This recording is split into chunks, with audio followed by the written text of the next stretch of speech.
Welcome back, everybody. This is episode 133 of the Jiu-Jitsu Dummies podcast. We're brought to you by Black Belt Digital Marketing. Anything you need to build your business on or offline, it's website design, Google Ads, graphic design, printing, we can absolutely help. Check us out at Black Belt Digital Marketing on Instagram or our website, bbdigitalmarketing.com. You can request a free review of your online presence today. I'm Milton Campus. I'm a brown belt training out of South Florida. We got Bo and Christian behind the camera. Say hello, guys. Woohoo! Don't forget to like, comment, download, share. Click that subscribe button. We'd appreciate the support. Joining us today is the crew from A M Jiu-Jitsu. Yeah. Woo, yeah, woohoo. Where's our applause, bro? Oh, my button doesn't work. Wait, this one works. This one works. There you go. Oh, shit. Yeah. We got Joshua Thanos. That's right. That's Thanos. Drew Phoenix. Do we give him your real name? No, bro. Hey, I got a new nickname now. I got a new nickname. Okay, what's the new nickname? The People's Coach. The People's Coach. Okay. Damn. We'll find out about that in a minute. And Daniel, what's your last name, Daniel? Carreno. That's Luigi, right, so bro. Hang out for a second, guys. I'm gonna do some shout outs and then we'll get this thing started. All right. Thank you to our friends over at Flow and Roll. Hands down the best custom gi and no-gi gear in the business. Don't believe us? Visit them on Instagram at flow_n_roll. And check out all their custom designs. They just put out a really cool video of everything they've done last year, so it's really get a good snapshot of the work that they do, the graphics, and you know all the print that they do. You got a Flow and Roll shirt on? Oh, there you go, Flow and Roll. All right. You could find our podcast tee and even our no-gi kits on their website. We just did a new one. It's a hobbyist no-gi kit that we'll have out in probably the next month or so. So go check them out again at Flow and Roll on Instagram or their website, flowandroll.com. You get 20% off with code JJD, and also if you're a gym owner, ask them about their pre-order program. We got Leo Optics. I'm sorry I don't have my glasses today. My favorite pair broke. Blind us. But we got their little sunglass kit here. Leo Optics is a sunglass and apparel company specializing in signature bamboo sunglasses. So I got like a little wood frames. Their passion is rooted in the jiu-jitsu lifestyle, founded in Southern California with products reflecting the BJJ lifestyle. So check them out at leooptics.com. You get 10% off with code JJD. All right. And then we've got BioPro Tech, right? They're a bio or identical alternative to human growth hormone. If you don't know what that means, basically it's going to help you with anti-aging, metabolism, libido, immune system, skin cognition. You got two. You got one, the quarter sleep plus helps you with stress and obviously with sleep. All this with no needles, so no side effects. You can check them out at bioproteintech.com. You get $30 off with code JJD on there. You got to buy a kit totaling more than $295, right? So again, code JJD. All right, that's it. Hey! Did we get free steroids? Wow. Yeah. I want free steroids. What's a free steroid? This is a bio-identical alternative Okay, so to HGH. Yeah, so non-steroids, whatever. Do we get free? This Jesus. great. It definitely helps with the libido. Let's say that. I'm taking these two. Oh, man. Yeah, I need to turn that down, to be honest with you. Yeah. Don't. Then this isn't for you. Okay. But a little bit older. No, it's still good. Great for guys that, like if somebody's doing TRT. It actually works really good if they're doing a TRT program. Kind of works really good side by side. I'll look into it. All right. Welcome, guys. What do you got there? You got the Macho Man glasses on. Hey, these are his. I don't know. They look cool, bro. Yeah. That's not it, baby. on, Way too old to be wearing. Maybe give me some of the sauce. Not on you. So what's Not going on on, me. man? What's up, man? It's been a while since we had you on. Man, Yeah. You got a lot going on over there, right? You got some Yeah, changes at the gym? some changes. Tell us about A M Jiu-Jitsu. What's new? Well, this is our newest competitor, Luigi. Luigi, Let's tell you stories. the firefighter. Man, your bio was like the one firefighter, blue belt firefighter, and then what else? Porn And star. the Marine. And a Marine Yeah. veteran. A Marine vet. There you go, brother. Yeah, man. Thank you for your Gay porn service. star. Thank you. Appreciate it. Let me tell you, one of the first times I met Drew, he actually told a story about, I don't know if you remember this, you were like, you hated when people said thank you for your service. Do you Yeah. remember that? Yeah. You didn't like it. But then no, I didn't say I changed. hated it. I said that it makes every veteran feel weird. Yeah. It's awkward. Yeah. You're like, Yeah. oh, I don't know what to say. Yeah. Thank you. Yeah. You're welcome. You want to actually? I normally don't. I don't say it. I'm just like, oh, that's great, man. You Yeah. know, like because ever since he said that, even though you kind of changed your tune on that later, right? You don't mind it, or you still bother No, you? my brother gave me a perfect answer. It's like, thank Okay. you for your support.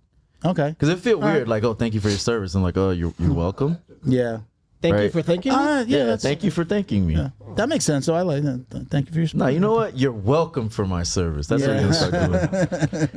Yeah, luckily I've never thanked any of you guys for any of that. Thank silly- God. Yeah, for nothing. For Zero. what? For like shooting awesome guns and like getting paid some sort of money to go like travel the world. Yeah, enjoy yourself.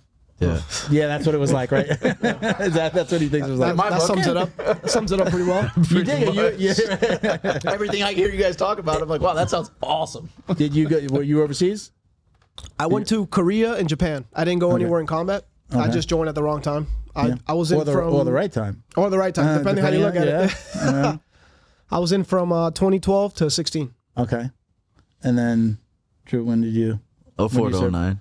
04 to 09. Yeah. Were you in Japan? Where were you? No, where did you do some like consulate something, right? I did embassy duty, so I went Embassy to after Kuwait and Iraq. I went to Guinea, which is in West Africa. Then I went to China, Beijing, China. and then I got NJP. That's like a little punishment for calling a female Marine a bitch. Little pee slap. Yeah, Yeah. And then No. and then They did give you this. then I went back to Africa. Did they tell you that? Yeah, then I went back to Africa, which is Racist. Niger. And then I went to Lebanon, and where else did I go? Thailand. Yeah, it's cool. And for people that don't know, were you doing jiu-jitsu before you left, or you got onto jiu-jitsu? I started watching jiu-jitsu like a madman before I left. Yeah. Why? Yeah, because I saw Rampage Jackson do an interview, and Yeah. Joe Rogan was like, "Why did you get beat by Forrest Griffin?" And he said, "Because he whooped my ass." Yeah. And I was like, I started laughing. I just saw the Marines watching it in the living room, and I was like, I went to duty that night, and I just watched all of Rampage Jackson's content, and then I watched all his fights, and I saw him powerbomb somebody, and then I was just like, oh shit. And I just started watching all the Pride fights on YouTube. Then I started watching all the UFCs, and then. But you weren't into this. You weren't into MMA, jiu-jitsu, martial arts before that. No, bro. You don't have that like everybody's got that. When I was 12, my mother put me into Taekwondo. You know? No. You got that That's story. this guy. that's- There it is. Yeah. There's always Yeah. one. There's I got always that. one. I did a little karate when I was younger. Very little karate. Yeah, no. I Yeah, tried karate, got out of it. Tried judo, got out of it. Yeah. Tried baseball, got out of it. Did Yeah. high school. Yeah, I don't know. Yeah. Basketball? Basketball. Sorry. Yeah, that's Thanos. So well, we're gonna get to him in a second. So let's go back to the gym. So you got some things going on at the gym. Give us like an update. I know last time we talked, you doing like some stand up now, or you've kind of blended that in with the. So It's not just A&M Jiu-Jitsu anymore. yeah, so before we were renting the space with the kickboxing program. The old Stanford MMA. Is it? No? Sure. Was it the original Stanford MMA? Right, that's where they But started. they were originally the Black Zillions, right? And then they Wasn't were it Hard Stanford Knocks. then? Was it which one came first, Black Zillions or It was Stanford? Black Zillions, Hard okay. Knocks 365, And then Stanford. and then Sanford when they left. Okay, So, all but right. those same I thought it group was the of other way guys, around. Henry Yeah, Hooft yeah. and the boys. Let's Okay. just call it then. Sure. All right. And his kickboxing program was there, and then we bought it from him, and now the entire program is A&M Jiu-Jitsu. You gonna be changing your name, or you gonna? Yeah. Eventually, when we figure out what. Are you voting on what the name's gonna be, or are you trying to figure something out? Finding another name is such a pain in the ass. A&M MMA. Black I don't like Magic. A&M. There's a lot of A's and M's in your name already, so it's like A&M MMA would be a little it's hard. just- A&M mixed martial sucks, arts. To be honest with you.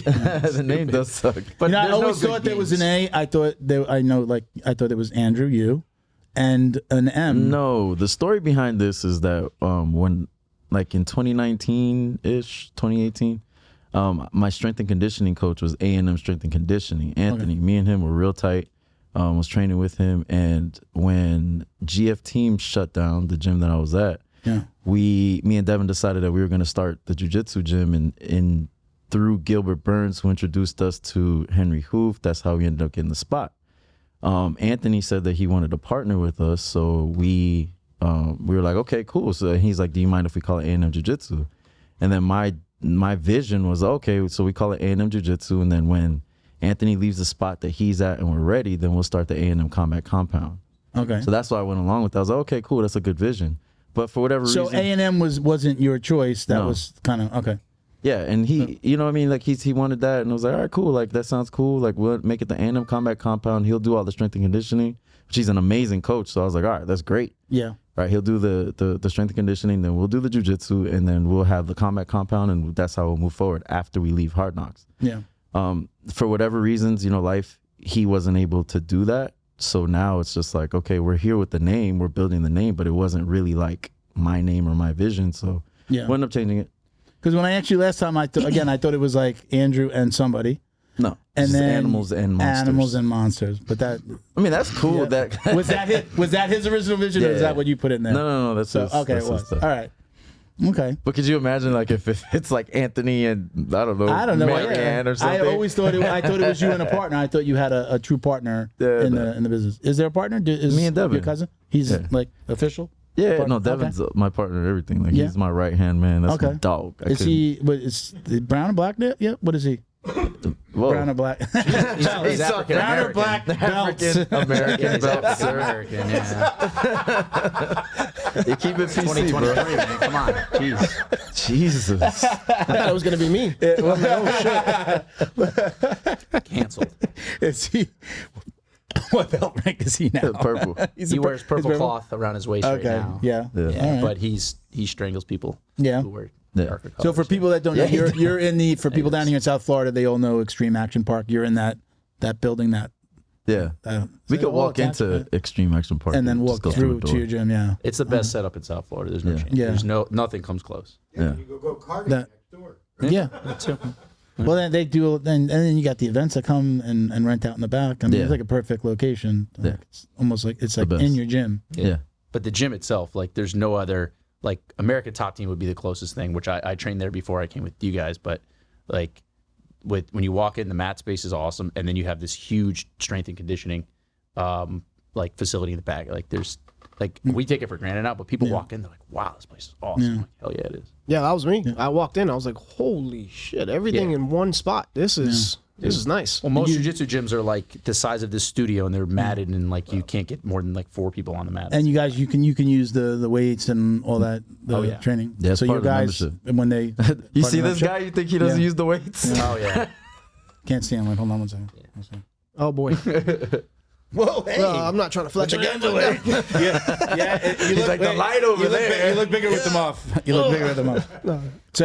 So everybody calls you Thanos. What's my last name? It's yeah. your real. That's really your last name. Yeah, or it's not a that's- nickname. Yeah, no, I okay. got it. You think- Yeah, you my think father with a fucking- last name like that? Great fucking last name. You think we were gonna call him Joshua? Hell Yeah. no. Milton That's Thanos. Campus over here. That's fucking like, great name. Yeah. So how did you meet Drew? How did you start training there? So Drew. I got a funny story. Well, What did Drew do to you? No, not to me. It's his brother. So Drew beat my brother and I have been grappling since high school. Okay.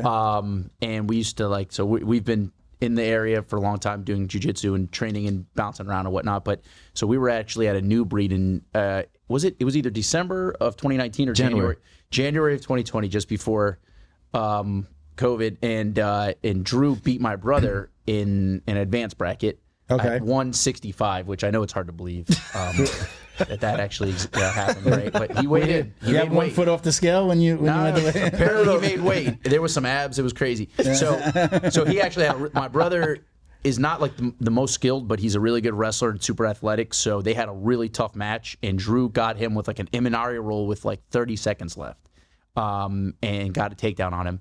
And then went on somehow, even though he lost a match in the bracket, somehow won it, which is like some wonky. It was a weird double way. elimination. That's not how double elimination works. I know, but the new breed, breed's brother. silly with that. Like if you lose, The best you can do is third.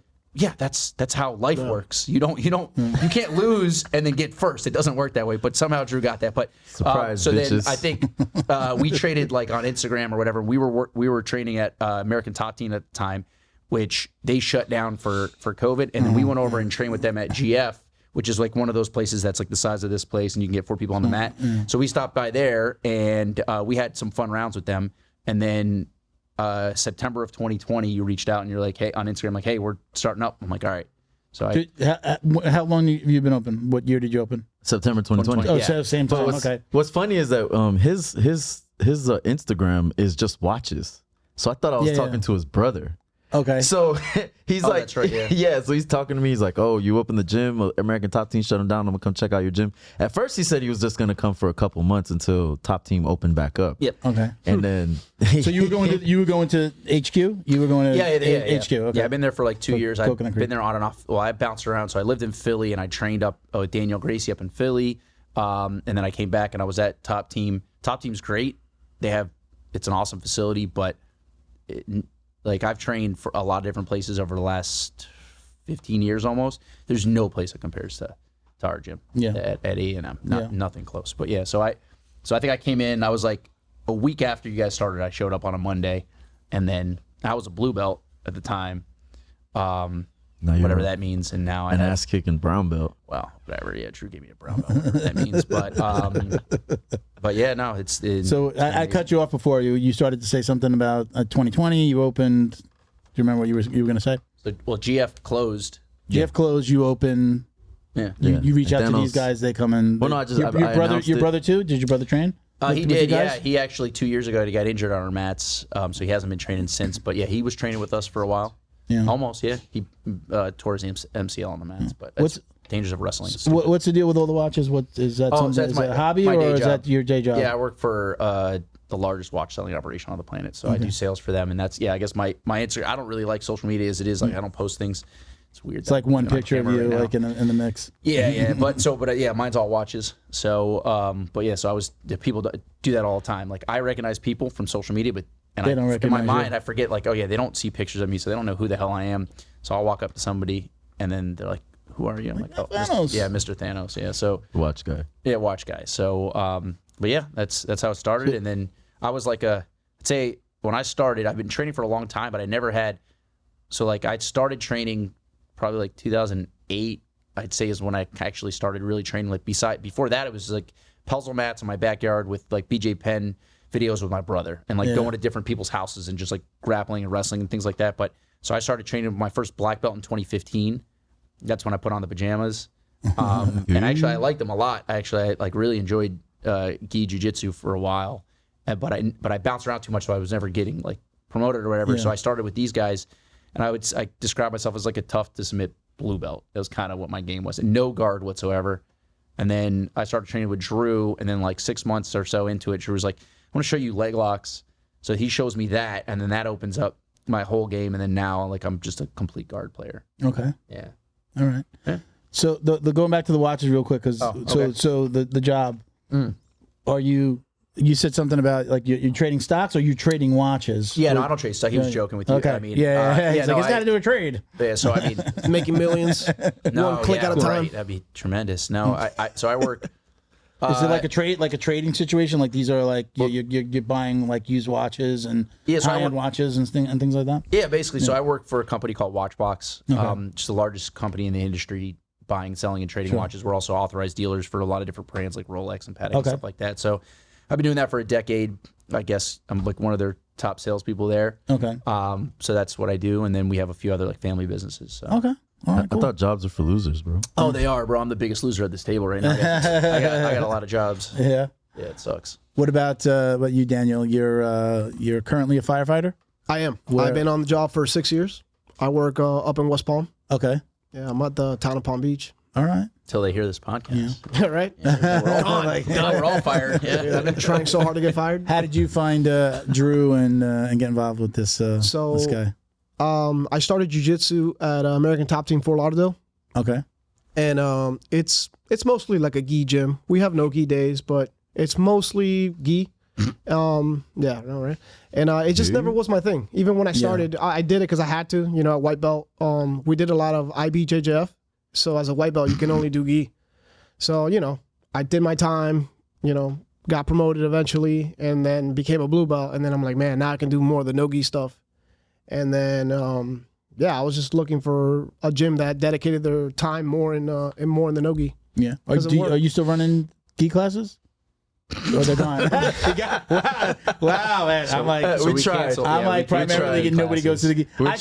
I showed up at, you're like, yeah, come to an open mat. I showed up with my gi and no gi. I put on the gi and it was like everybody staring at us. It was like me and Miguel. We came and like, all right, everybody must have shows missed up. that It's day. no-gi.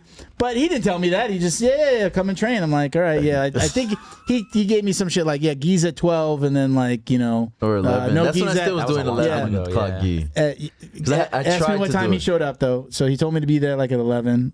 He showed up at like 12. Oh yeah. So Bro, at least I'm consistent, no. bro. So then that's why I said I knew I factored in you being late to the schedule. As you should have.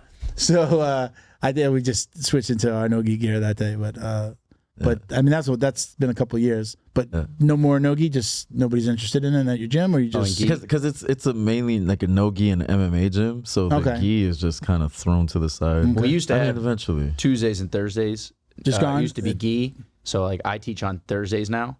So there's no gi there. I mean, I could teach a gi class. Like I've done So way there more are gi than no gi. zero but it's not. gi classes at your gym Kids, anymore. if you want to grab Oh, one, yeah, so yeah, kids, okay, okay, kids, there's kids kids gi, man, awesome. I would fantastic.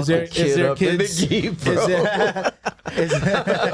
What? Probably he'll hook him too, right? Right? Oh my god, it'd be a blast. You do have kids gi. Yeah, of course, absolutely. Is there a kids no gi? Bro, life doing lessons no-gi with as well? think so, Professor yeah. Drew. Yeah. That's gonna be the gi class. Yeah.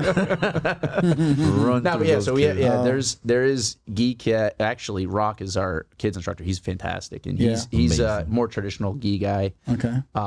But yeah, everything else right now, all the adult classes, is all no gi, which is for me personally, like I'm getting older, and like the gi is just too tough on my body. Really? Oh God, bro! I feel like it's the other way around. No, for me, absolutely it's the not. other way around. So the hands is one thing, right? That's what everyone says. Yeah. But honestly, like I have a bad back and neck, and like so if we're grappling, you throw a collar tie. Number one, I can shed it like very quickly, right? But that's basically all the pressure you're gonna put on my neck is on a collar tie, or maybe like some sort of choke or whatever, which I can tap to. But in the gi, anywhere you grab on my jacket, like is putting pressure on my neck. Okay. So like my neck, my back hurts so bad after doing like gi rounds. So that's kind of the reason, because I used to come and do gi. Like I like it, it's fun, but if I'm gonna pick one, especially since like I've gotten better and I've been competing a lot with these guys, like no chance I'm competing in the gi. It's not happening whatsoever. Absolutely not. No. I feel like I can control the pace. I had like a heart attack years ago, and when I came back, I was just like, oh, this is.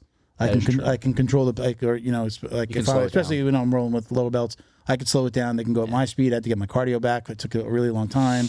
I'd get on the mat, my heart would just start like racing. So I'm like, all right, let me slow it down, and that was just easier. Sure. No gi, I'm slipping off, and it's just super fast paced. I agree with that. Yeah. That's true. But I found a way to slow down the pace just by playing guard and basically making my guard unpassable and like attacking people's legs. You get like some maniac like this guy who wants to go 200 miles an hour and try to oh, that's you. slam you, You're right? the guy. So like we got some of those. We got like one or two. That of those. boy all can these guys. wrestle. Cardio's a Yeah. weapon. And Cardio's a weapon. they try to do that. So I'm like, okay, all right. So then I'm just gonna, I'll use some frames. I'm sitting down, I'm playing off my back, and then I'm just gonna wait till you make a mistake and then either catch your legs or triangle or whatever. So what's good is at our gym, because we do have a lot of like natural athletes. Whoa. Hard quotations. Right. Yeah.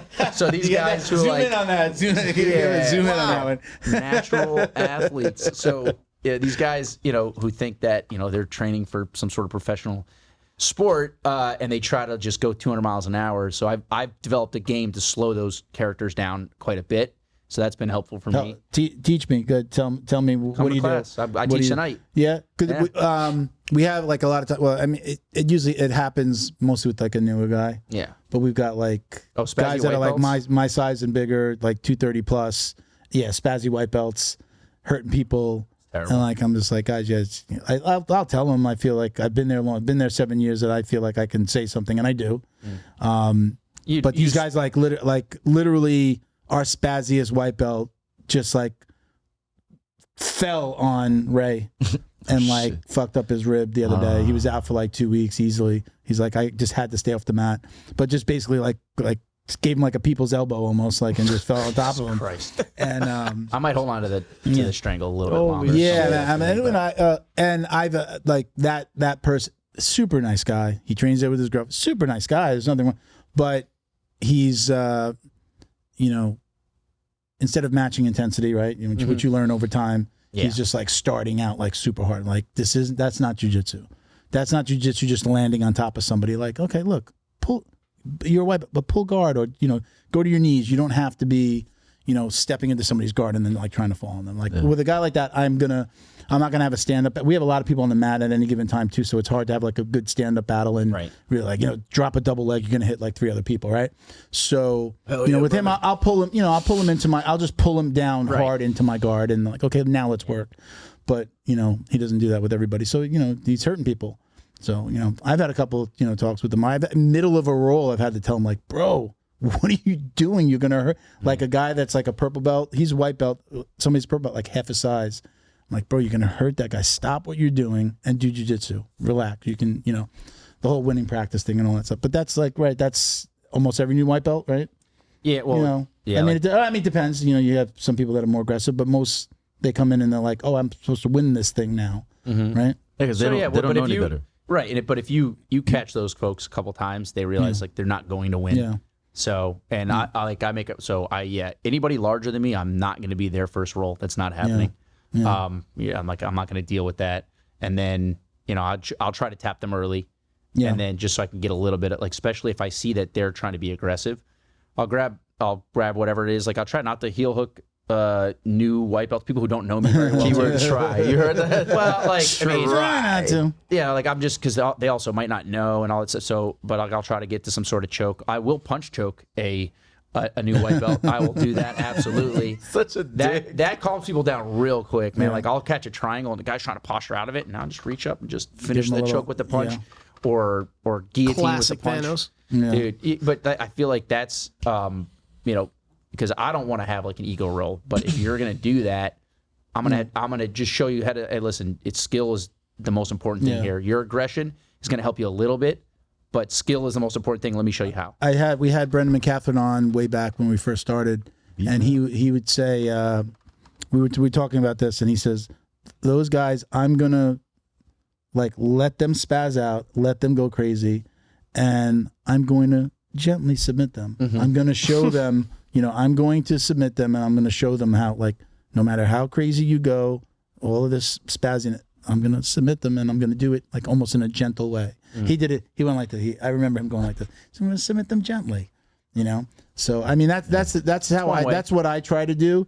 But I mean sometimes you just get that, Again, we've had a couple of guys again, and it's usually the bigger guys that like they get submitted and then they come back even hard. Like then now they're like, I want to get aggressive, But I think it's something you got to beat out of them, right? A little bit. Like again, like what's great about jiu-jitsu is like I'm not punching you in the head. Yeah. So like I can be aggressive with you also, and there's no harm done. Yeah. Right. So like I can like not gently, like I can make things very unpleasant for you. Like so I weigh like 175, 180 pounds, and we get guys like a 200+ pound white belt shows up and tries to get crazy.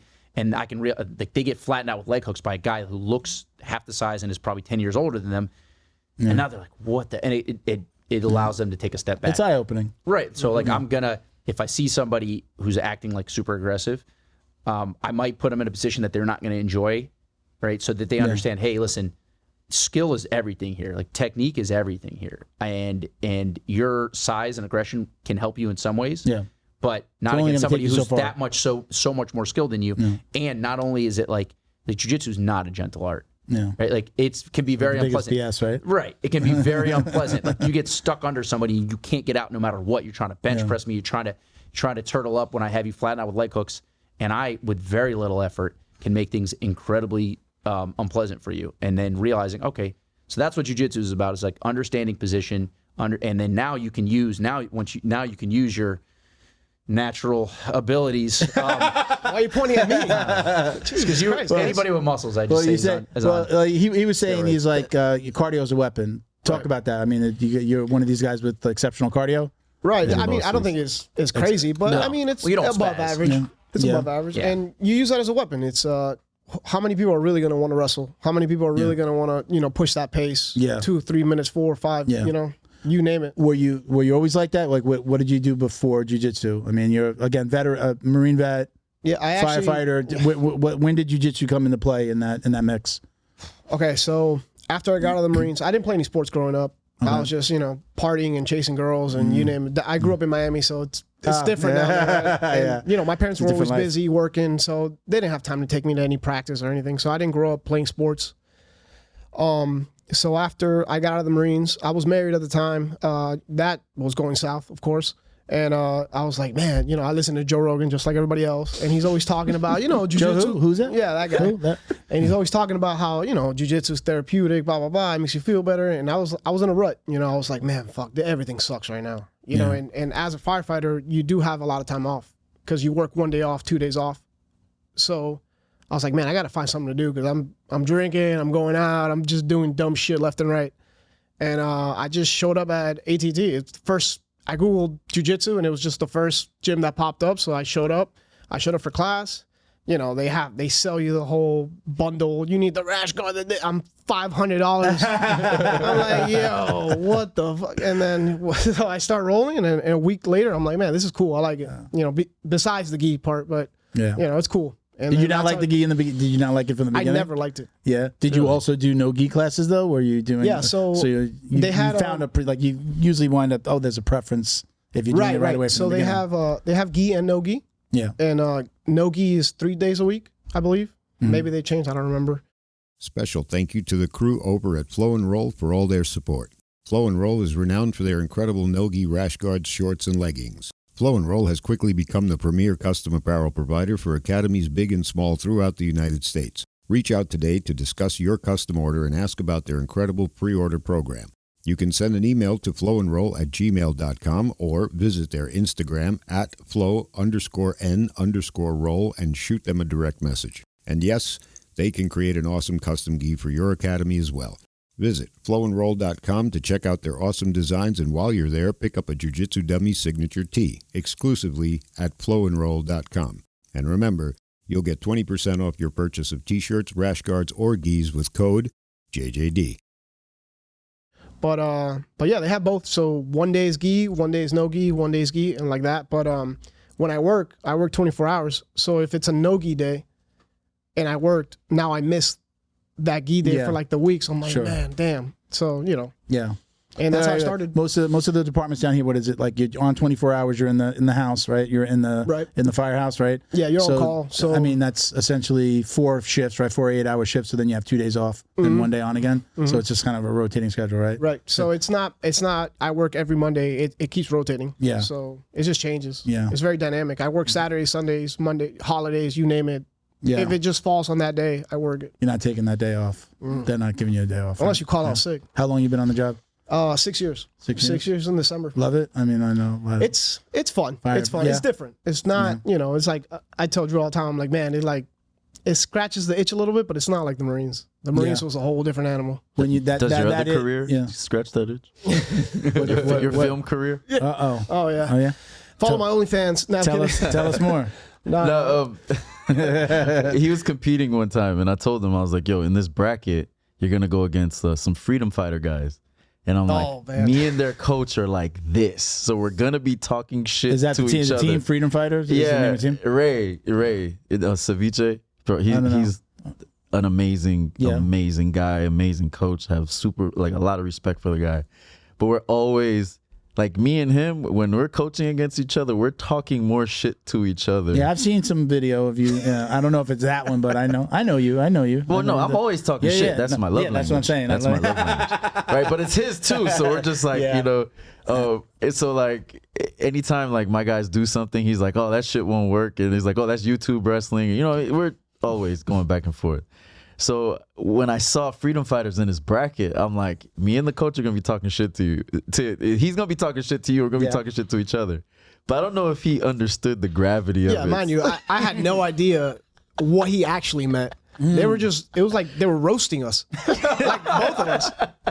Well, you were like roasting the opposite, mid-match, they're just like, oh, look at that, that's bullshit, that's not gonna work. And I was like, Ray, you gonna teach it? I was like, because he's wrestling everybody, and I'm like, you gonna teach your guys wrestling, or what's up? He's like, Drew, your guy does gay porn. I'm like, damn, he found my handle. Mid-match, I'm yelling at him. I'm like, damn, you found my handle. So raise a subscriber. Yeah, exactly. That's where it came from. So it stuck. Yeah. Here and there. Yeah. Hey, listen, So- you gotta figure out But ways to make Luigi, ends meet, his you know? nickname is another thing, right? We got to Well, I address mean, that. we got the mustache. Oh, going, man. right? No. It goes is it So- beyond that. So prior to him coming in, like the week before, his homie, who's also another Marine, right? This guy's built like a fucking fire hydrant. Yeah. Right. So and he's a firefighter too, so he only has the mustache. So I'm just thinking Mario. Right. So the He next looks just like time, Mario, yeah. So the next time he comes in with him, it's Mario and Luigi. Oh yeah. So before I even knew his name, I'm like, bro, Luigi, Mario, like, It suck. yeah, it's stuck. And like To this we're day? wearing the same rash guards because like 'cause I started jujitsu before him, and I'm just like, hey, this is a good brand. Like I wear these shorts, they don't rip, they're comfortable. And he goes and buys the exact same color. So we show up to class. It looks like mom dressed us right before. I mean, you guys do look alike though. He just looks like Mario to your Luigi. No, yeah, absolutely. The funny thing is though, like when people just meet him, right? They're just Luigi, but they think that's his name. Yeah. Right. Then when they find out it's a nickname, so Mario will show up and they're like, holy shit, is that Mario? Yeah. We're like, They they already know. yeah. By the way, that's something at our gym, like nicknames. I have never been in any other place where like either you get called your Instagram handle and that's just the name that they give you, Yeah. or they'll come up with a name and then just like nobody uses a regular. I sometimes I don't know. I forget your name sometimes because he calls you Luigi. I'm like, oh shit, is it Mike? Hey. Like I try to call people by their names. So And Drew's all nicknames all day long. You guys are both at ATT gyms. I know the gym that I came from where I met him.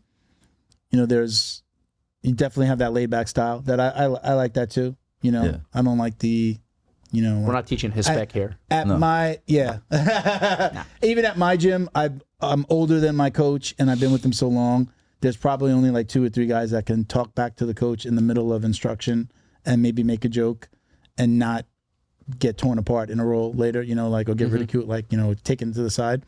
You know, so but I came from that world of with Kenny being able to like talk back and joke around, and it was very open. You've always been like that. You guys came from different gyms, right? ATT was definitely not like that. More traditional. You too, no. ATT it was like Yeah, straight laced, there's right? Not most of the places I've ever trained at. If we said half the shit that we said on the mats here, I would be so. Put it this way: I have a rib that's popped out, and for tapping to a submission that the black belt thought I shouldn't have tapped to. So basically, I spent the rest of the time in knee on belly under him because I tapped to something that he thought I shouldn't have done. So that, which I mean, what it is. I learned a lot, but yeah, no, our gym Like that was like the punishment for doing something wrong, like negative reinforcement, basically. negative reinforcement. It works. It Yeah. works. Yeah. But yeah, no, we don't. That most like Brazilian style gyms are trying to teach you spec, and like it's not our thing. Yeah, it's not our thing. And I led with that based off of just instinct. Yeah. But then I saw John Danaher talking about it, and he's saying how like when you have a relaxed atmosphere, people learn more. Yeah. And I see that with that relaxed atmosphere, you breed camaraderie, and with that camaraderie, you learn more. Because one thing that I'm gonna start the damn series on Instagram, like shit I learned from the Marine Corps, right? But one of them is like small unit leadership, right? I couldn't do the shit that I do if I didn't have a Thanos, a Desi, and a Devin. Yeah. Right? Our gym would not be what it is. Because we'll go to a tournament, right? And Thanos is the type of guy that's like has like a video game controller in his hand. And he's like just telling you every fucking thing to do. And I'm more of the cheerleader, right? And Desi's like a mix between us both, right? So when me and him coach together, you're getting everything. You're getting cheered on. You're getting told exactly what the fuck to do. And you just feel supported throughout that whole match, right? And I fucking love that, bro. I love going to tournaments. And actually, this guy, he saved the day one time. With who? Fucking Cliff. Oh yeah. That situation. Yeah, right? that was crazy. So, all right. So, we have 2 new guys. Right? Oh, 2 you're new gonna tell white this belts. story? Yeah, bro. Why not? Jesus Christ. Are the cops Why looking not? for him still? We got 2 hours. We got 2 hours. Yeah. So we have 2 new guys, right? Both equally as dedicated, in my opinion, right? They both used to show up to the 8 a.m. classes. One worked sales at 9 a.m., so he used to show up at 8, take a shower at 8:30, bounce by 9. Be at work by 9. The other one worked overnight, okay? And he used to do security overnight, come to the gym, shower, get on the mats, okay? Both of them used to show up every single day. Both of them were equally as dedicated. Both of them trained everything, and they both signed up for a tournament, right? Our goal was to win number 1 for the day, right? The team. The Friday prior to the tournament, right? The one who we're going to call security, we're going to call the other one sales, right? Security shows up, right? And he shows up at 8:15 and claims that he, in the bathroom, put down a Nintendo Switch, okay? And he claims he forgot it there, right? Okay. Leaves, goes to train, okay? Sales comes, right? His normal time, 8:30, and he goes, takes a shower, goes to work, okay? Allegedly, the switch goes missing, okay? So now security is pissed. Security is looking around, questioning people, whatever. Talks to Devin, my business partner. Devin says he'll handle it. Snooping around, looking for the shit again. Talks to me. I say I'm going to handle it. Now he's been told by 2 leaders in the gym that they're going to handle it. Okay. We have the tournament the next day. And I see sales and security by the fucking, by the weigh-in table, right? And I could see that they're bickering, right? So security is like, I know you have my stuff. Just tell me you have my stuff. And I was just like, yo, what the fuck did I tell you? Yeah. I'm like, I told you that I'm going to handle it. Today, you need to focus on competing. Go compete. Go back over there. Go get warmed up and get ready for your matches. He's like, okay. All right. Tell sales, hey, like I asked him, like, did you take this shit or what? Like, he's like, no. Like, I don't even. Oh, and then he's like, I don't even know what a switch is. All right. Apparently that pissed off security. All right. So I'm sitting down. Right now, like the whole team is by the bleachers, right? We have 22 motherfuckers signed up to go, plus all the family members. Like our team is deep, right? So I'm sitting on the bleachers next to Desi, and Desi goes, yeah. Right? He goes like this, and I look and I see security approaching sales, and now I'm pissed, right? Because I told this motherfucker to stop, right? He pulls one of these, the whole look away, the high school look away, and punches him, right? But I was already going towards him. So I grabbed this motherfucker by his waist, right? I do a mat return on the hard floor, and now I'm livid because he went from a student to somebody attacking one of my students in that moment. Criminal. And I do not fuck around when it comes to my guys. Yeah. I am a protector through and through, and at that point, he was the fucking enemy. So I slammed him, and now I'm pissed. And I'm on top, like I'm controlling him, right? I slammed him, and now I'm on top of him, mount, right? And I'm like, you motherfucker, screaming. And then Thanos. So in my mind, I know this isn't where the story's going. In my mind, you said Thanos saved the day. I'm picturing Thanos walking in with the switch. He had it the whole time. Hey guys, what's up? Oh, you're looking for this? Dude, this switch is so cool. I saw it in the bathroom. So 2 things. Number 1, security is probably about 30 to 40 pounds bigger than sales. So that's part of it. He walked up, he started screaming at him again. That's what alerted Drew, and then hits him, sucker punches him loud, pow, like cracked his tooth or something, right? It was bad. His tooth went through his lip. Yeah, it was that bad, right? And now he's screaming plus Drew's screaming, and now there's a crowd, and I'm like, and this is a tournament's going on. Yeah, there's a tournament. 500, 600 people. Is this the Coral Springs? Coral Springs. Coral Springs Gymnasium. Yeah, Coral Springs Gymnasium. Was a lot of people heard there. this story. Oh, really?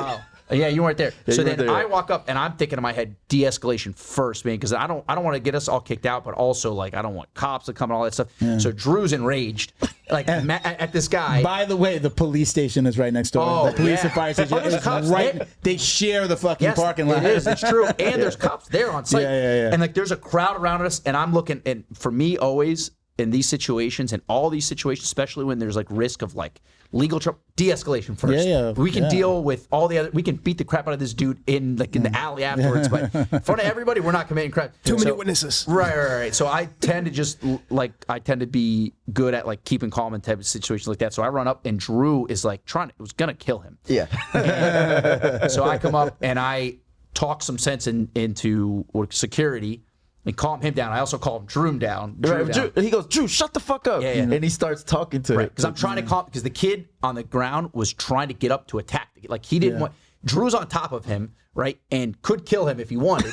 Okay, and that kid just is enraged beyond belief and freaking out. And I start yelling, I go, bro, you want to go to prison today? You want to go to jail today, dude? You just assaulted somebody. He could, yeah. Oh, no, 100%. Tournament or not. Yeah, you just assaulted somebody, and now you're screaming, you better calm down because like that's like we're all gonna get in trouble, but you first and foremost will be in huge trouble. Like you don't give a shit about going to jail. I was lucky. And the crazy shit is like, he would tell me, he'd say, Drew, shut the fuck up, right? And I'd be like, and then Thanos would talk to him, and whatever answer came out of his mouth re-enraged me. Yeah. So I start screaming again. Thanos was like, shut up! And I'm like, I gotta calm down both of them, honestly. But I'm just trying to de-escalate till I get the kid to finally agree that he wasn't gonna attack, which he did. He did not. He followed through. Yeah, he calmed down, and then I don't know what happened after that. Oh, then I think Desi kind of picked us up. Like he picked me up, or something happened, and then I ended up going outside.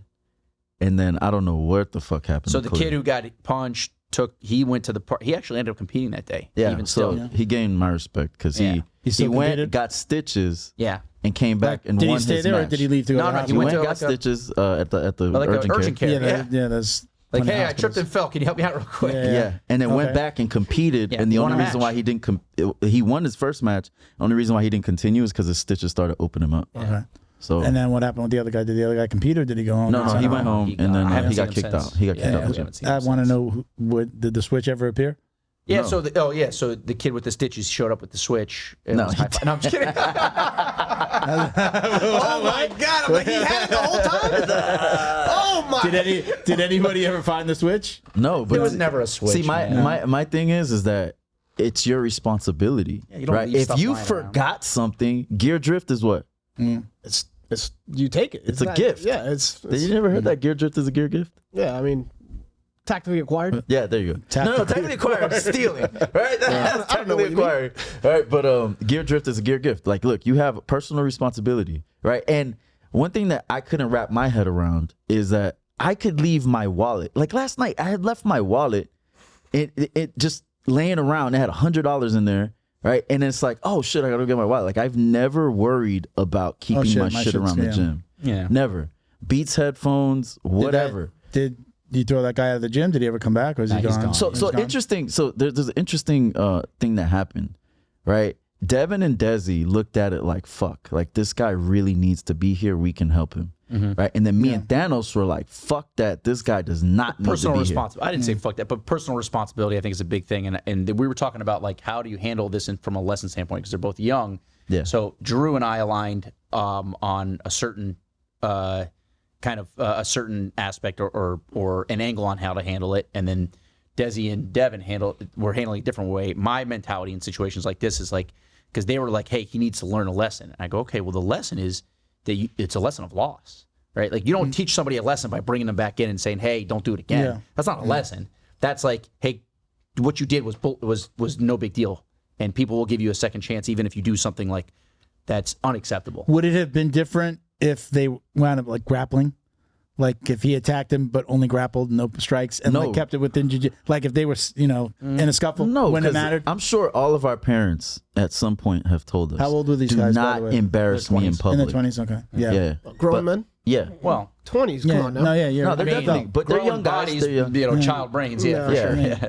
But it's like look, we're all there's 35 of us in a corner, all wearing the same uniform, right? A M Jiu-Jitsu. Embarrassing us. You're right. Because of what you did, now you have the head instructor looking like he's fighting with the student, and then now we're causing all of this commotion. Thank goodness, like there was people that knew me. One in particular was Jason Barron, the dude from Coral Springs Jiu-Jitsu. Okay. He was like telling everybody, like, yo, that's between student and coach. Like, guys, calm down. And I seen him doing that, and the people calmed down. So between like him and Thanos, like they got the situation from being like 500 motherfuckers rushing to be like, oh, with their phones out. Yeah. Thank goodness that didn't happen. So well, I think that the reason why it went down the way that it did for us internally is that number one, you sucker punch somebody, right? Like that's under no circumstances is that cool in any way. Like it wasn't like he said, "Fuck you, fight me, let's go right now." Outside, let's go. Because I think if it was like even though there was a huge size difference, if it was a fight between them, that's very different. Yeah, like a mutual agreement. A guy says to throw down, comes up, starts yelling again after we already told you it's already done. You took my shit, and the kid says, "What the fuck are you talking about?" And then he literally does one of those. What he said, he looked away and then bam, hit him. It was a great punch. It was tremendous. It was a clean but how's the punch. takedown though? How's the takedown? Yeah, how's the takedown? Takedown was tremendous. It was a great takedown. Drew's only takedown. Only wrestling takedown ever. Fonzie would have been proud of that one. Yeah, no, tight waist mat return. It was great. But yeah, I think the reason why Drew and I aligned on this is like, dude, like I couldn't find any. It wasn't like they got into a shoving match and then one dude shoved another guy and the guy punched him back, or like even like the kid who was in sales said, "Fuck you, punch me." Anything like that. It was a situation which, in my mind, you and I agree on this too. Which it's funny because other gym leadership literally are polar opposite. They believe it's the opposite. But like number one, if you leave something around, you're asking for it to take, right? That's number one. And number two, like there was no proof that the thing ever showed up to us. Like he could have lost that before he even walked in the door and not realize it, right? Right. So that was a big thing. That was on him and I. And like the only reason why he accused this kid are two reasons, in my opinion. Right. Number one, he said that he was the next person who walked into the bathroom afterwards, which means absolutely nothing because a lot of people come in and out. And the other thing is because he's way smaller than him. He wouldn't because I made a point. I'm like, all right, Desi, who's is obese, right? 220 pounds. That was a fat shame. Oh yeah. There you go. So yeah, he's bigger than you. So but so Does he? He got big? Oh yeah. He blew up a little bit? Yeah. He's fat. But like He's blew huge. up or no, blew no. up? No, he blew up. He lives like that. Thanos, anybody fat that's piece just of a shit. pound over the Is fat. Is a fat. Desi's Okay. an Gotcha. obese Fat or piece of steroids? shit. He needs, There's no in between. Right, yeah. It's either you're a woman's weight or you're obese, unless you weigh exactly what I weigh. But if Desi had walked in afterwards, chances that would have happened?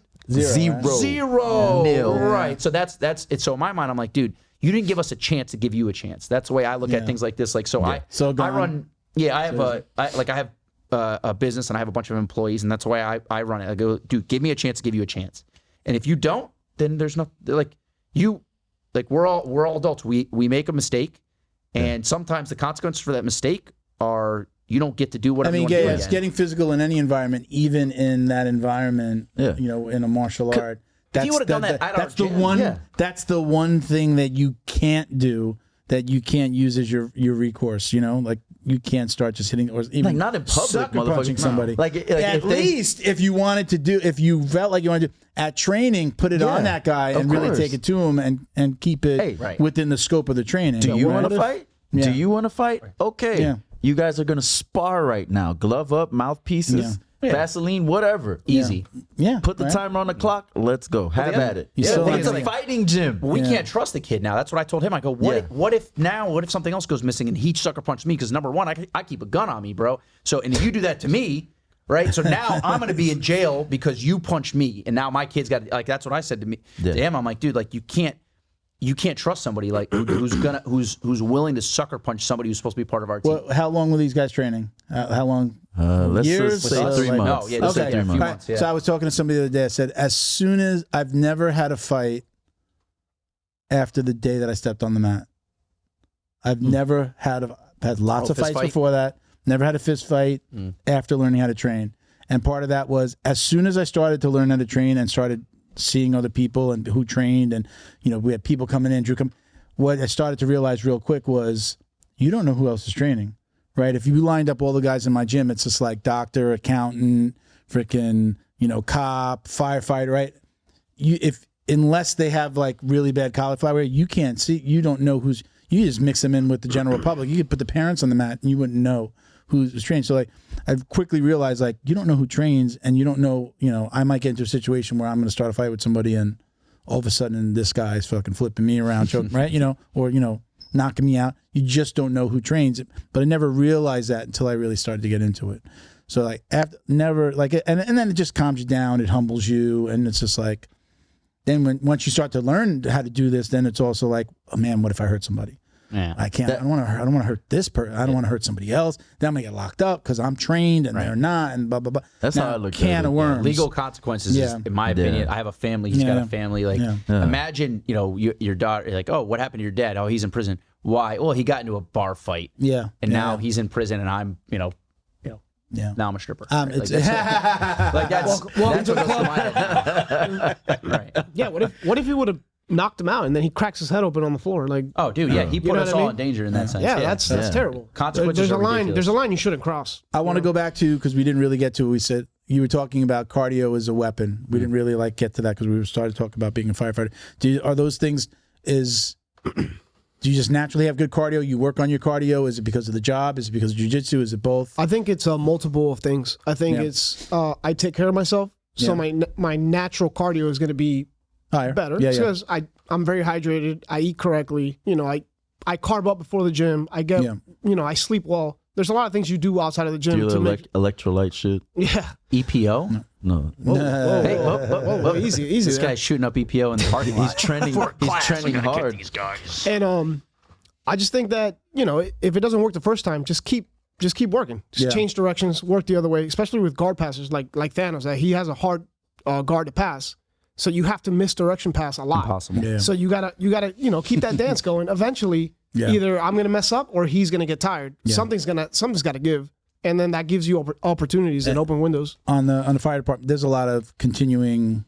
I won't say continuing ed, but like you have to be in shape. Are there tests that you have to pass occasionally or every year? That's a misconception. Everybody thinks that because you're a cop or a firefighter, we're all in shape. I want to say I already know that from the cop side. I mean, that just doesn't exist pretty much. It's very department based. So not every department has the same rules or laws. So it just depends on your department. There's other departments that have an annual like almost test. like a continuing ed or like a recertification, like for police, like they have to certify for their Right. They have to go to the range and certify for their gun. Right. No, in our department we don't. But it's it kind of bothers me a little bit because like we're supposed to be in the best shape that we possibly can because God forbid something happens to you or your family. Yeah. Right. And then we're supposed to support each show other. Up. Yeah. Right.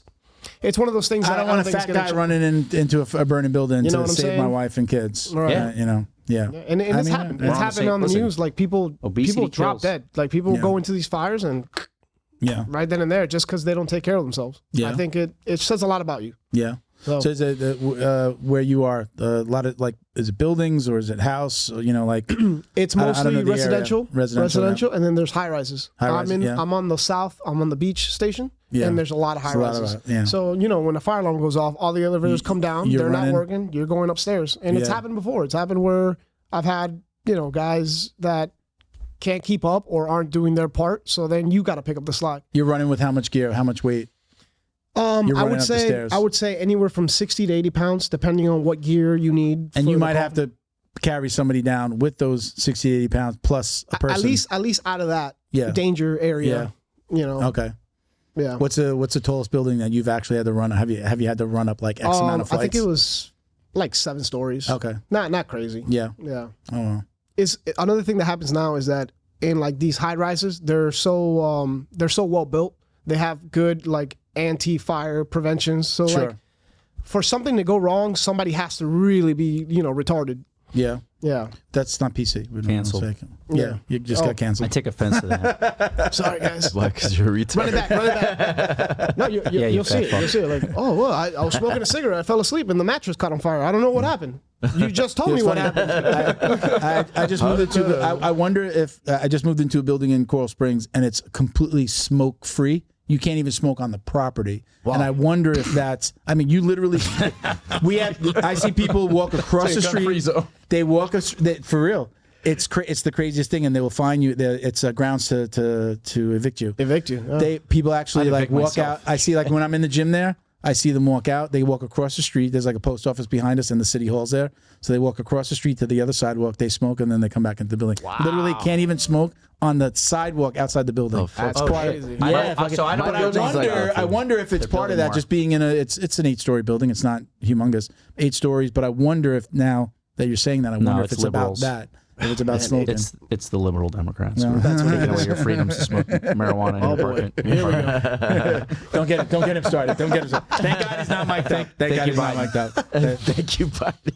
So I want to go to. So we talked about like that laid back, for lack of a better term, like a laid back environment, which again I love, and I've been to your gym and we trained at Kinney's, and I feel like it was that same vibe.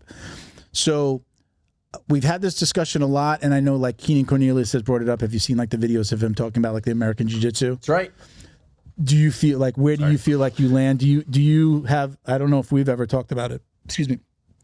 Where do you land on calling your jiu-jitsu Brazilian versus American. Oh, I mean, boy. I think a lot of people that do a lot of the no-gi, right? You feel like put the glasses back on. Well, brother.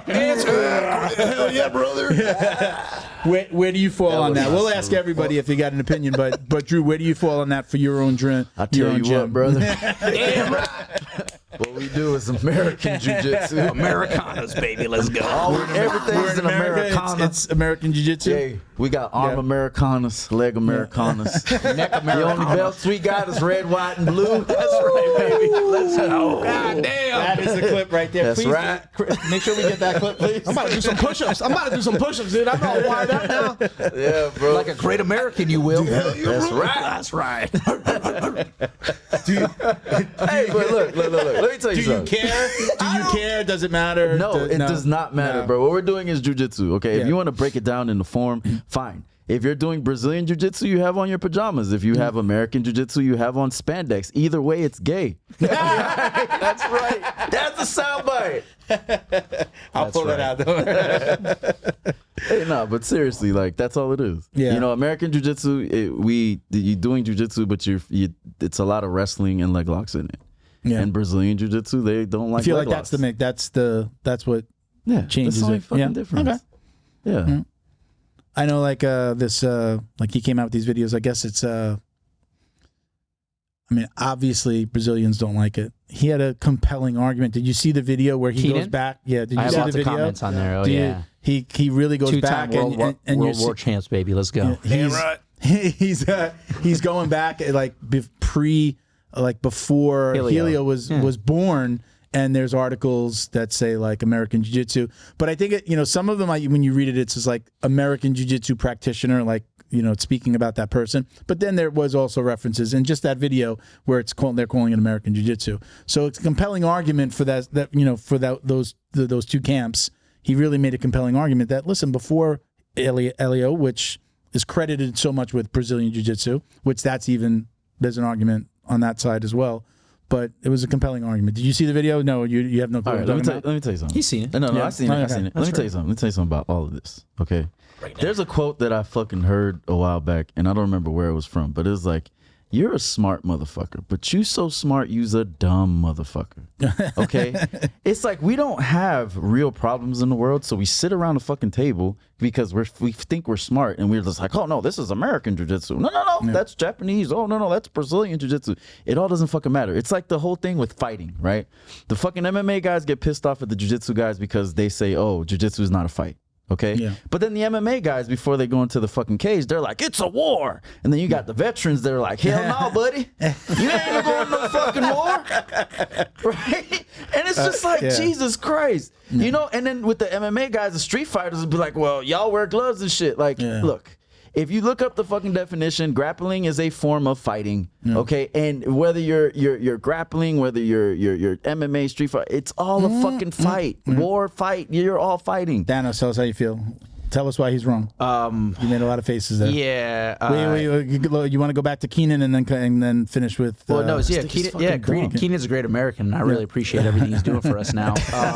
Keenan, we appreciate your Okay, service. Fauci. Yeah, Thank you for your Fauci. service, That's Keenan. right. Yeah, trust the science and the history, guys. Yeah, I think no. Well, Well, number let me just one, say, Bo's loving all these key phrases. so He loves number all one, like, so Drew and I definitely agree in some ways about like who the fuck cares what it's called, right? Like, so but I disagree about the fight stuff. But About what? about calling it like grappling is not fight. It's a match. Look at the I think it's definition. right. Pull out or your it's a look, match. dummy. Put out your smartphone and look up the definition. It's a form of fighting. So if there were two Okay. guys in a Yeah, but bar who's and it- they who were defined it? rolling around on the ground and they were fighting, but nobody lands a punch, is it a fight? If you know, we're shit. yeah, no, know, it sounds right? like two Like, you know, gay, like- gay dudes, but which is fine, and I appreciate that. They just can't train with us. But But he trains with us. Wait, what? Yeah. What?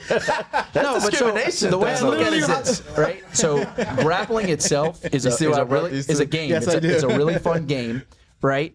But the guys who try to take it too seriously, we're not gonna to say what country they might come from, but they take it way too seriously, and they think that they're doing like the most manly thing possible. It's like, dude, you're dressing up in tights and you're hugging sweaty guys on soft floors. There's nothing manly about jiu-jitsu, about grappling, Daniel's like, about you American speak my jiu-jitsu. language. Right, I'm gonna get fired up again. right. Or either that, or you're wearing, you're wearing a karate costume, right? And you're doing the same thing, right? You're hugging sweaty men on soft mats. Like, it's not a fight, right? Like, and we know, because we have MMA fighters who come train with us, and they can make grappling feel like a fight, right? But it's still not a fight, because if they're not punching me in my face, they can threaten to punch me in the face, and I can feel threatened. But a fight is, we're bludgeoning each other. We're bludgeoning each other. But okay. We can have a gunfight. What the fuck is a bludgeoning, right? Okay.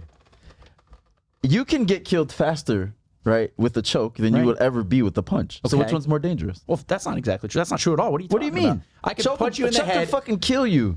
Right, but I could punch you in the head, right, knock you unconscious, you hit the ground with your head, and now you're dead. That happens. But so you need the That's ground to faster than help. a choke. I don't need the ground to help. Yes, you do. No, the ground is my grappling in ocean, space, brother. brother. Yeah, it's my ocean. And Can I'm you a swim? shark.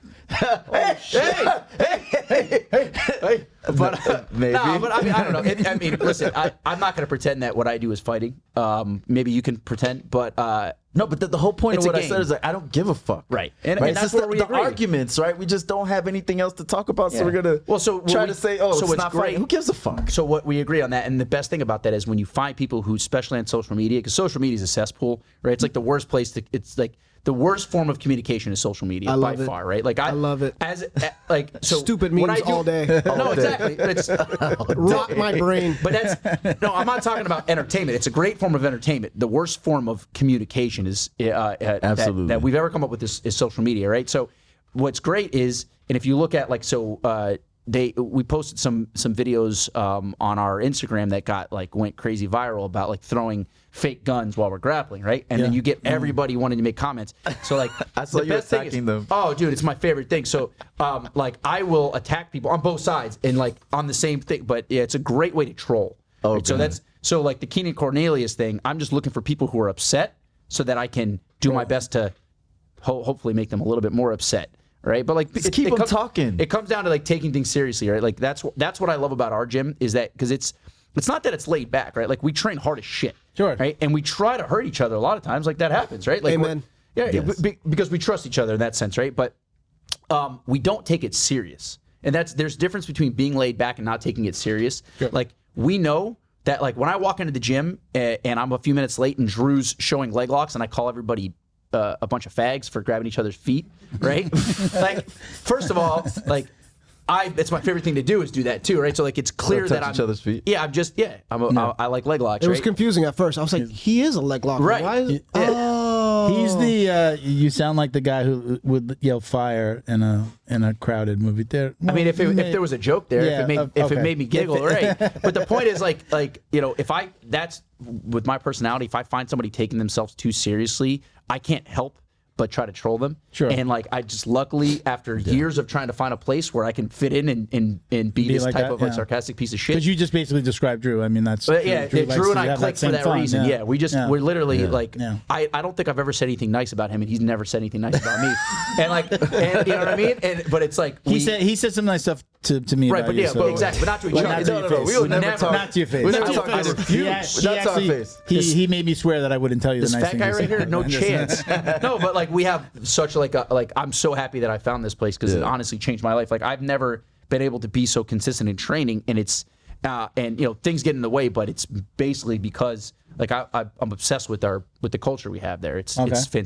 Yes, because we're laid back, we train hard, we have fun, right? But we also have boundaries too. Mm-hmm. You know what I mean? We don't get disrespectful, right? There's a fine line between being disrespectful and then just healthy, fun shit talk, right? Okay. When Thanos does that, it's not disrespectful. I don't see it disrespectful at all. It's just like that humor that's just inserted, you know what I mean? And it's cool, right? It's fun. Yeah. Right. Sometimes I gotta tell the lower belts, like, I'm like, all right, guys, like, relax. Like, don't. You're not I feel Thanos. like it's something that needs to be also earned. You need, like I said, there's only a few people in my gym that I feel like can, and I'm even like careful what and when I say something and what I say. It's like in the work environment. Like if you call out your boss in the room full of people, you could say the same thing in a room full of people and get one reaction, which is probably not going to be good, and be the two of you off to the side or in a room by yourself and say the same thing, and it's funny or it's taken a different way. So I know the line. Yeah. But a lot of times, like, we have guys that come in and don't know that line, and then they say something at the wrong time. Like, you're definitely not talking in the middle of instruction, you know. But if the coach says something to me and starts to rip on me a little bit, there's no pause on me saying something back to him. But when other students do it, it's just like, oh, yeah, you haven't been here long enough you haven't earned that right to be able to talk like that. I think you have to be self-deprecating. I think that's the key there. So, like, if you're just trying to talk shit and you can't take it back, that's an issue. I mean, most of the stuff that I joke about, it's usually like really a joke about myself, right? Like when I call Desi or anybody bigger than me like obese, it's really just like I'm too small. Like that's really what I'm saying. I got you. Right? Yeah. Or like, or if The I like truth comes out. Well, yeah, I mean that's like He's opening up. He's opening up. This is the soft. I mean, I assume this was obvious. I understand we're dealing with some low IQ individuals here, so I have to explain some of these things. What'd you call me? Don't worry, baby, we're okay. But that's that's that thing. So look what you did. And while I do agree, like you do have to earn the right a little bit. I feel it more like because I don't care about the rank, right? Like we have guys who probably will never be good at jiu-jitsu and they'll train with us, like, but it's more about like, do you put the effort in?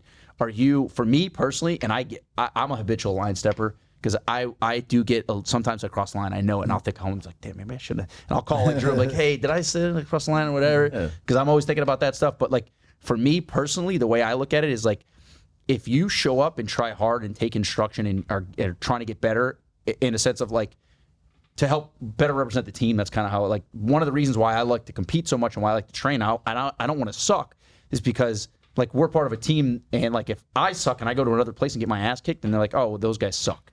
Because that's how I feel if somebody shows up to our gym and they suck. So, so for me, all you have to do is do that, and then it doesn't matter what you say. You can say all sorts of terrible things about me or whoever. Like, I think also, like, the ego. In our gym, it's a healthy environment. Like nobody has an ego issue. I've been there 5 months now, and I haven't seen anybody with an ego issue or anything like that. Like, man, they get tapped or they lost and they're storming off the mat, or you've seen it. You heard the horror stories. I've seen somebody throw their mouthpiece and be all pissed off, and that is not at the gym. At least on the jiu-jitsu side, I don't do the MMA or the striking, but at least from what I do is I don't see it. Well, if it happens, it gets dealt with very quick. Yeah, we had competition with Salamanca, so I specifically encourage. I think competition is the best way to get better at jiu-jitsu, and it's also like there's no other sport because it is a sport. It's a game, right? It's not a fight. So so like nobody shows up to like baseball practice and then just doesn't play a game, like unless you just suck, right? But luckily in jiu-jitsu, like, hey, come train, get better, and then go play the game, which is go compete at tournaments. And now they're relatively cheap, and they're all over the place now, which is fantastic. So I compete a lot. Not sometimes when I don't want to, but I want to be like lead by example. That's a big thing for me. So we had a new guy who's actually, I've known him for a long time. He married my wife's best friend. We were like good friends. And him and I have a better relationship. In the past, we didn't have a great relationship. He trains with us now. And like, I like being a coach. So we went and he competed at a new breed and like was beating the crap out of people. It was fantastic. We were so happy.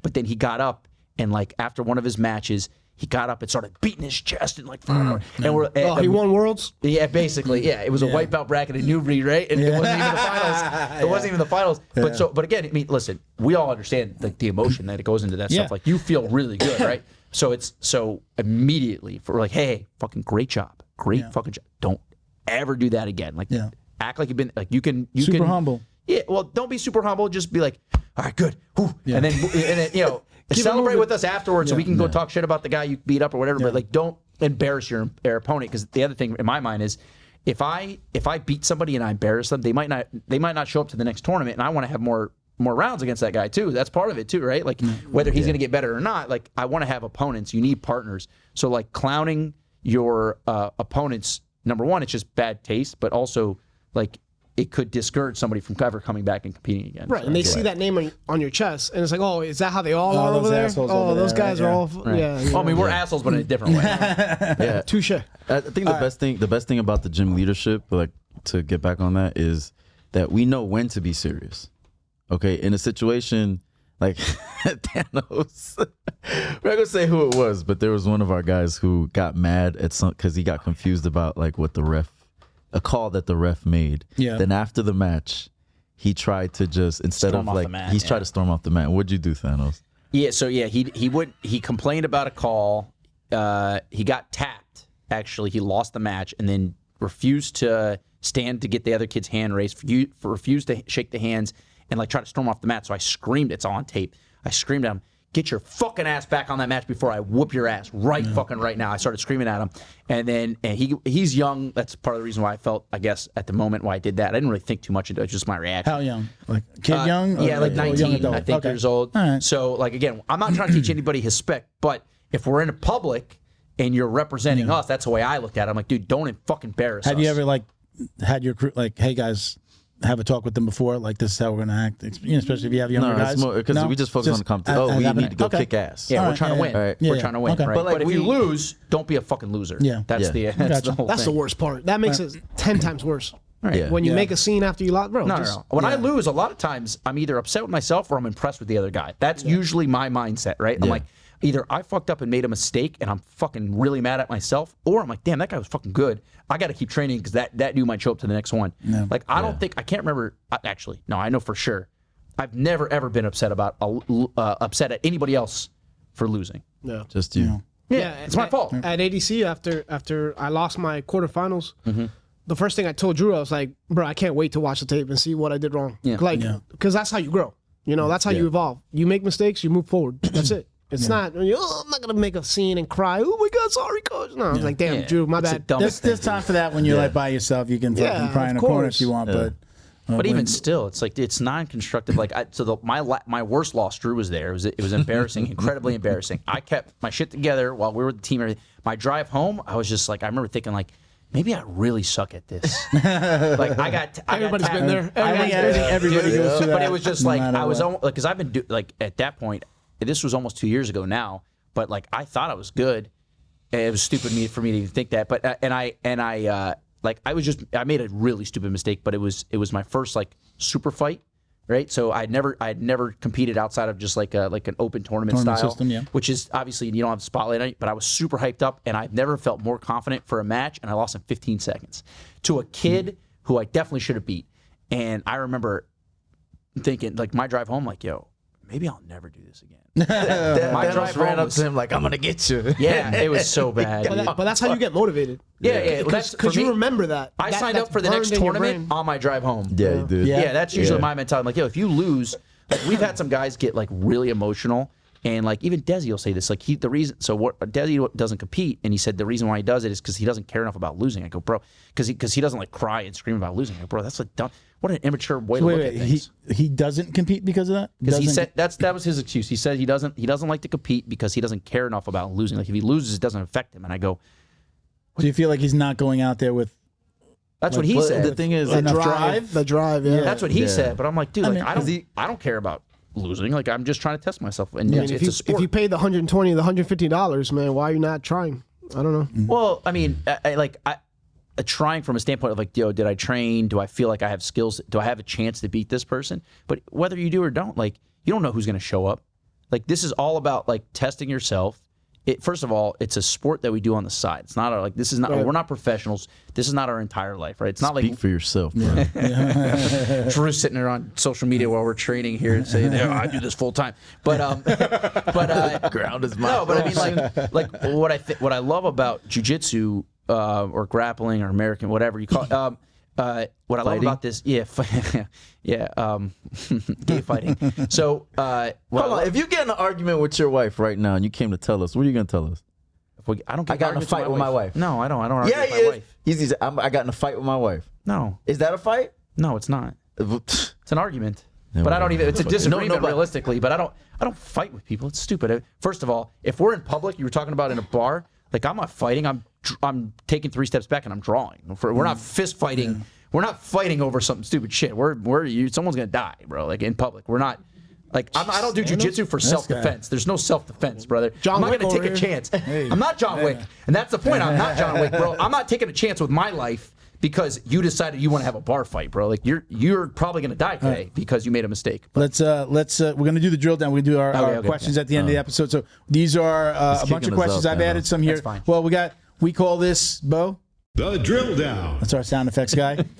So we got, I got a bunch of questions here. Probably won't I'll ask a few different ones, but you guys can all answer if you want. So first one, easy enough. We've already discussed. Is it usually gi or no gi? You guys are all no gi guys. Take down or pull guard? Take down. Take down. Take down. Pull guard. Hey. Music during rolling, you turn it up. Sometimes, depending on the day. James Brown. Yeah, James Brown. If you had control of the music, what's your musical? Do you like the music on when you're rolling? I don't care. It doesn't matter. It's preference? man. Hallelujah. Preference? 80s music. 80s. It just depends on the day. Sometimes I 60s just and like 70s. gangster rap music, and sometimes like 60s and 70s. James Brown though, that's been a good station. Yeah. Oh, for real? The 60s, best 70s? music that's ever been Yeah. made in the history of the planet was between the 60s and 70s in America. Okay. I agree. I thought it was But no, like, rap 90s is hip good hop too. and R&B. It's good. That's good too. I don't really care. That's good. All right, great I threw this new one in here. Okay, I'm gonna ask these two guys. What's the best thing about having Drew as a coach? The best thing? The best thing about having Drew as a coach. We only how much more time do we have to sit and think about this? Oh, God. You go first, Thanos. You know him longer. Oh God! Well, you know, my favorite thing is like when I hit an awesome move and like I look up for approval and he's on his phone scrolling. That's like my favorite thing. The promotions will reflect, guys. Just remember. Oh, then yeah. Can I get demoted? Tread carefully. I like Drew because the best thing about him being my coach is that the no ego stuff. Like he's not trying to teach me his spec. That's not my thing. Like you know, He's trying to teach you the art. Yeah, we're learning together. Like you know, I teach now too, but really when I teach, I'm learning, and I feel like Drew has that approach too, where like we're all just learning together. So that's I guess that's the best thing. What's the worst thing about having Drew as your coach? The racism is really bad. He just looks at me and says "Free Palestine" every time he sees me. I don't know. All right. What's the most annoying, Alexis? Are you coaching yet? You're new. You You're didn't new. He didn't answer. I want these answers. Which one? What's the most the best and worst thing about Drew? Having Drew as a I think coach. the best thing is that we connect on a different level. So he talks to me how it is. Yeah. He's like, that was fucking stupid. Yeah. Why would you go for that when you have A, B, C, and D? And I'm like, damn, he's right. Yeah. I did go for that with no hooks in. That was stupid. Yeah. You know, I love it because that's how I learn. What about the worst thing? The worst thing? Everything's videotaped. Yeah, that's right. in Oh our man, gym. Yeah. you fuck up and Just remember the time. Like when It's like, hey guys, let's look at the when I almost videotape. broke my wrist trying to take you down. oh my god. I show everybody that video. Drew, Alex, the coach's most annoying thing that students do. I have two things. Yeah, I know. Two things. Yeah, I What is know. it? What is it? Yeah, I I know. know. Yeah. Not being coachable. I fucking It's terrible. like. Hey, you're doing this There wrong. was a brown belt yesterday. I'd be like, "Yo, stop talking. Stop." Yeah. What? When I say something, Wasn't me. Thank Do God. that. No. This is the move. Do the move. Yeah, Don't- because like you were doing the move and then you do something that's fucked up, right? And you say, "Yeah, I know." So why you do? Right. You don't know. You don't know, I thought- and it's like I get annoyed at me. Like, well, if you knew, you would have did it right the first time, right? Coach, most annoying thing that students do. So it's something similar, but like, so when I'm trying to place, like, so when I'm teaching them something new and I try to place something and they're just, I'm like, dude, stop fighting me. Yeah. Let me place your hand. Like that for me is always so annoying. Like, relax. No one's trying to kill you. We're just teaching you a move. Most annoying thing coaches do. Most annoying thing coaches do. Damn. Well, you guys are also students and coaches. Most annoying thing that coaches do. So in terms of like actual coaching during live rounds, yelling out unhelpful instruction. So like my first black Just belt get up? coach. Yeah, my first black belt coach used to just yell, "Use your body." That was the only instruction he ever gave. I'm like, I thought that's what I was doing. I don't understand. No, it's funny now that I coach, I understand what he meant, but like he said, like I like to yell out specific instructions. Yeah. So that's what I like. Okay. Yeah, I had to learn how to be a better coach. You know, working with Thanos because I had to, because I don't coach like that, but he needed that, so I had to like learn his game. But I think the most annoying thing that coaches do jiu-jitsu wide is they'll tell you stop using so much strength, but there is no Oh, that's I don't true. like that Oh one. my I god. don't like like to that. white belts. It's like stop using so much strength. It's like what the fuck am I supposed to do? No, yeah. Use your Right, there strength, needs to please. be a. You're not that's a telling somebody who's flexible not to use their flexibility. You're not Right. telling somebody who's like long or tall not to use It's that always as a strength. You know. Always a strength. Yeah. And I understand it. I think what they really mean though is like what I was saying before. Like, don't be dropping a people's elbow on somebody. Like, you're using your body in a way that's not helpful to jiu-jitsu, or you're going to hurt your partner. Versus literally like, this is strength pulling somebody into my guard. Don't be a versus goon. me like falling on somebody because I'm a big guy. And I also- think that those two things get confused. For sure. And also, what I tell them is like, look, the reason why you're using so much strength is because you don't know technique. So you're Yeah. going to resort to strength. Yeah. So these techniques that I'm showing you today, just try to do those. And when you get your guard pass or it doesn't work, just keep trying over and over and over. I know you and Kenny used to say this all the time. What is I don't know if this is from the Marines, if it's from the Corps. You used to say, what is it? Slow is smooth and smooth is fast, or smooth is how does that saying go? Is that a Corps You thing? said it right. Is that, I don't know, Smooth, I just- smooth, fast. Is it? Slow, smooth, and smooth as It's fast. fast. just Yeah, like yeah. a So I've kind athletic of thing. even I'm always like the speed will come is usually what I'm telling people. Like when they're trying to do something really fast and they're doing it sloppy, I'm like, go slow, go 1, go 2, move your leg. It's okay. The speed is going to come from that repetition. It's almost the same as you said. But I did get that from you and Kenny slow because it you down. used to say it all the time. So like that's one of the annoying things that I find when, like, you know, again, the new guy comes in, just trying to go they see the coach doing it maybe fast, you know, like they'll do it slow, let me show you, and then like, okay, let me give it to you in real time and show you what it looks like, and then they just try to do that last one the way it looks, and not, you know, I like when people count.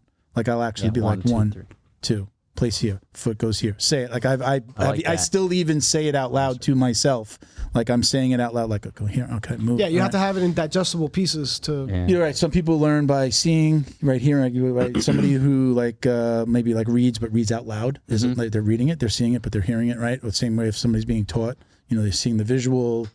Person's writing on the board, maybe reading them something they're seeing in different ways. I kind of like to see all those things, so I'm doing it for myself. So that's just something I do. But I try to tell other people, like, go slow. The speed is going to come. You're going to be a superstar one day, but you got to do it slow to get this down. Yeah, you're not going to learn it fast. Yeah, You know, that's so been you're the not going to hardest be a part. superstar Yeah. one day. Yeah. Working So- that throttle. So next question, Drew. I'm going to ask you this. You specifically, since you're a gym owner, what would you be doing now if you hadn't found jiu-jitsu? Crack. No, he said if you hadn't found it. Bro, I don't know. What would you be doing for a career? Do you feel like fucking know, man. What did you want to do when you were growing? Was there something that passion you had when you were growing up? No. I had no. When I was growing up, I would see people like that knew every football stat, every baseball, every basketball. I wasn't interested, right? They like people like that were artists, right? They would just draw all day in class. And although I did like drawing, like I just never felt obsessed about anything. I thought something was fucking wrong with me. Yeah. Until I found jiu-jitsu. True. Okay. Now I know something's really fucking wrong with me.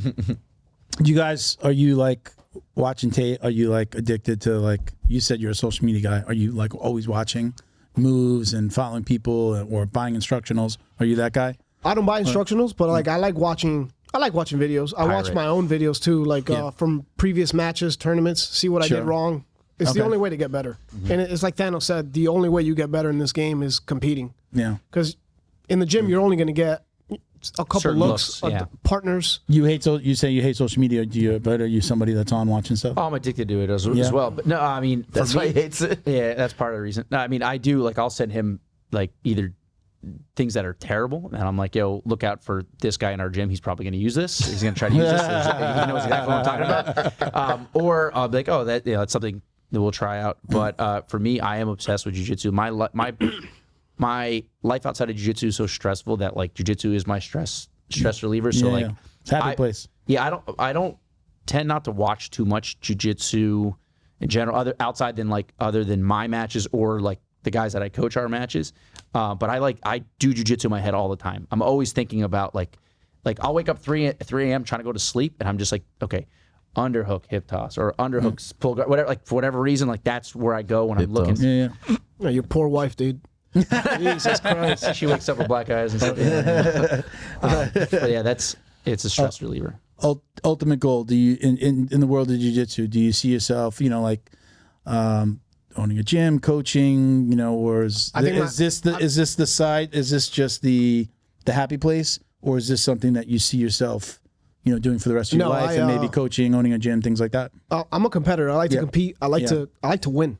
It's just the bottom line. I like to be better than other people. And I told Drew when I came over, I'm like, hey man, I want to win a world title. Yeah, I want to win. Okay. I don't care what belt. Next year, baby. Yeah, I don't care if it's blue. How long have you been training total in that?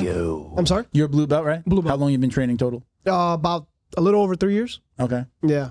Daniel's ultimate goal, where do you see yourself ending your coaching? You said you got a business, and you got a business outside of the watch, like you have your own business, and then the watches are what you do thing. Okay. Yeah, so and then what's my ultimate goal is here? jiu-jitsu. So I would like to run a gym. Like I've talked to Drew about it before. Like maybe once I get my black belt, possibly having like an affiliate gym with Drew. I think because I like. Are you an affiliate now? Are you fantastic? Are you an affiliate? Who's your black belt? He's an affiliate of America. That's right. Do you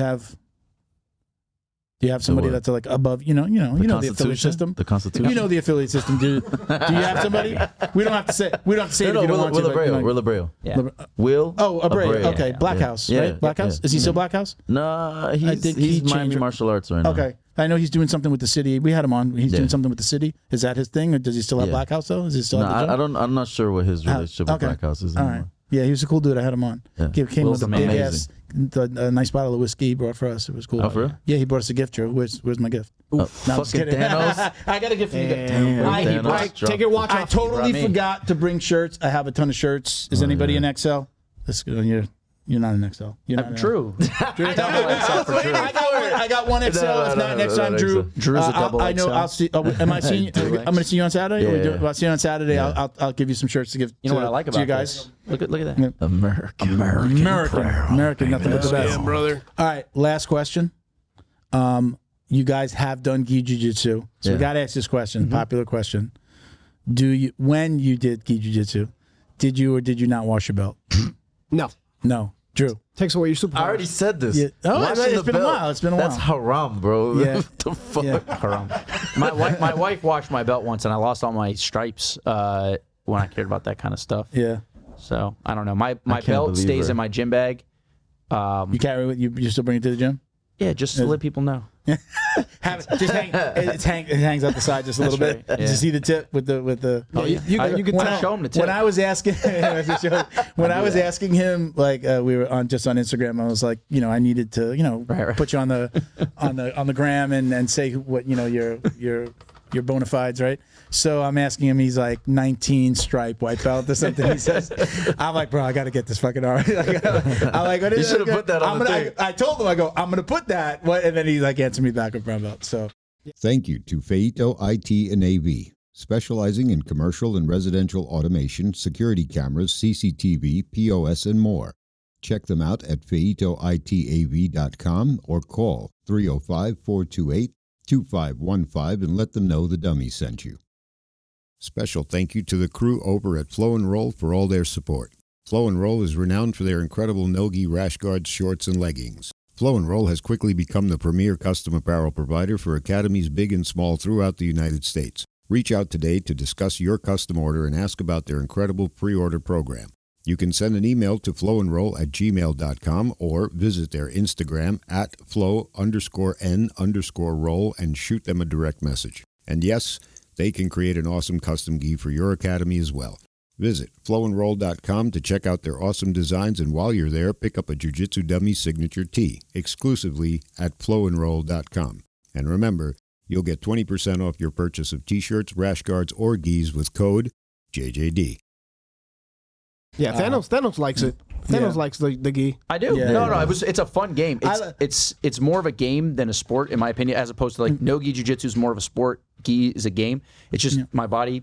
Like I don't have the time or the intention to like really invest in like my physical, right? like weightlifting and all that stuff, because I like jiu-jitsu so much that if I had more muscles to protect my body, I'd probably do more gi, more jiu-jitsu. Bro, take some of the fucking steroids he has on the Well, yeah, we're gonna talk on a little deal here. The steroids. This guy, come on, man. Listen, we got to wrap it up. Listen, I appreciate you guys coming out. Do you want to give your Instagram handles?